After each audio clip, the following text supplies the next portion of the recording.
friends, I was invited by Freckle Finance and Debt Obert to participate in this collab, which is what budget changes have I made over the year so far. Now, I will tell you that one of the things that I believe in is to not change your budget that much, to actually kind of have a yearly summit among yourself or your family and kind of decide on a plan for the year and then sticking to that plan. I think that's the way that you get the most bang for your buck. I think that if you're changing stuff all over the place all the time, that's not going to do as well for you. So I haven't made a lot of changes, but I have made some. And most of the changes that I'm going to talk about actually happened in January when I did my kind of yearly budget summit. So here we go. There is one exception to the annual budget summit rule that I follow for myself, and that's if there is a major change. For instance, you get sick or get laid off or have to move or something like that. I made giant changes in my budget last year when I moved from Hammond to Mena, because obviously my rent changed, my utilities changed, my just list of set expenses changed. You know, I didn't have to pay for lawn care before I moved here. I didn't have to pay for this, that, and the other thing. And suddenly I did. So, and then I also had to deal with things cost different prices here. Some things cost less, a lot of things cost more. So that was, those were changes I had to kind of make on the fly. But I don't really like doing that. I like kind of setting out a plan for the year, and that way I can kind of chart to see where I could go.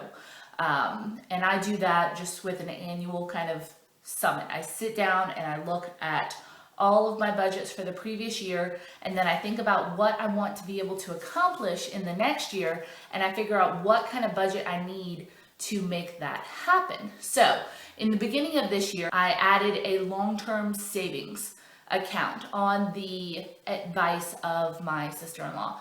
I decided to start adding $60 a month to my emergency fund and $25 a month to a long-term savings account that I'm never supposed to touch.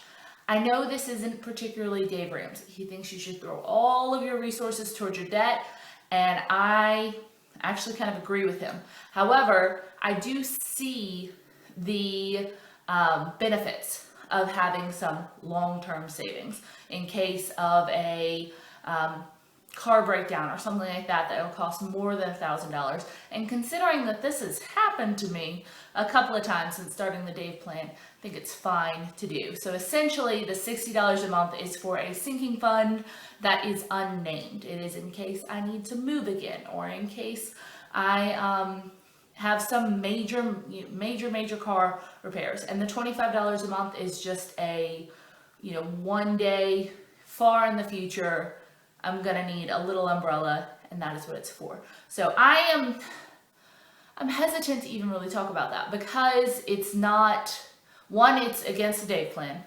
and I followed the Dave plan pretty much to the T, and two, I don't have super strong feelings about it. But this is, this is $85 a month we're talking about. It isn't going to make huge differences. It's, it's less than $1,000 a year that I'm putting away to this savings account.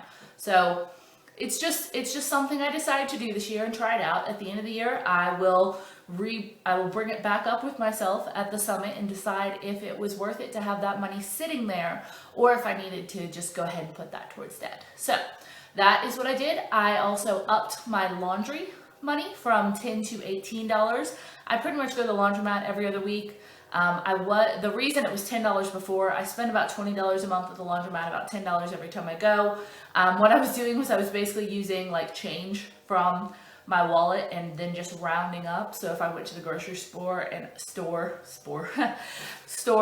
spent $19.25 and I paid with a 20, I rounded up and I put a 20 in my budget, and then I just have that change. So I was using change to basically fill in my grocery budget.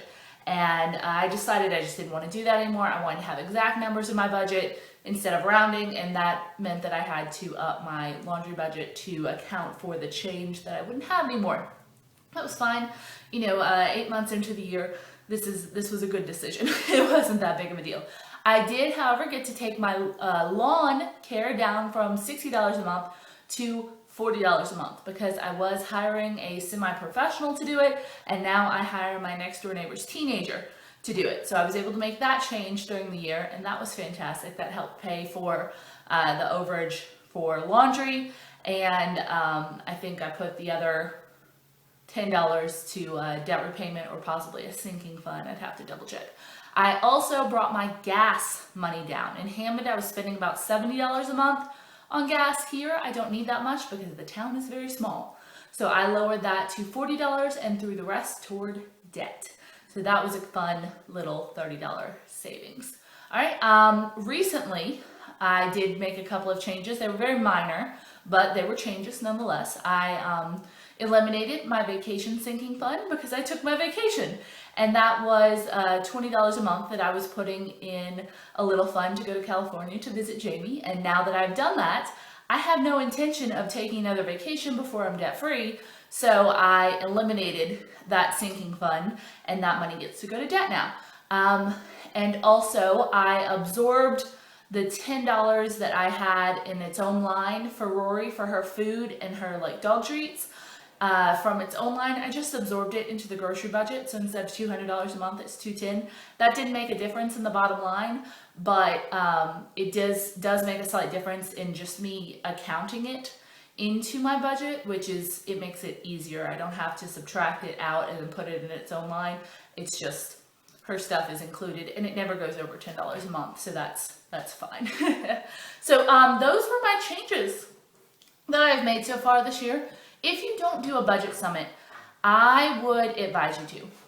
Because I actually get comments all the time from people who regularly comment and will kind of update me on what they're doing. They'll say, hey, I decided to sell my car. And then the next week, hey, I decided not to sell my car. Or, hey, I decided to rent out a room in my house. Hey, I decided not to do that. Or, hey, I decided to, redo my dining room or spare bedroom with some extra money from this. And if you're just that unorganized, and I'm not hating on anyone, but if you're changing what you're doing with your money all the time, money's going to get lost, and you're not going to finish projects, even if if your plan was to do X, because eventually that would save you money. But if you had to invest money in it, but you don't finish that project, then you haven't saved any money. You've lost money. And I just hear this a lot, people who decide to do something, and then just a couple weeks later, they decide to do something else. And that's budget I see as kind of a slow and steady wins the race type thing. I make little changes in my budget as they have to happen, but overall, I try to set down a plan for the year or when I have a major life change and then stick to it, because that's how I'm going to win in the long term haul. So those are my budget changes for this year. I'm very much looking forward to seeing the other collaborators and how they've changed their budget. I think it's going to be fun. Thanks so much for watching. Bye. And everyone's listed below, just like any collaboration ever.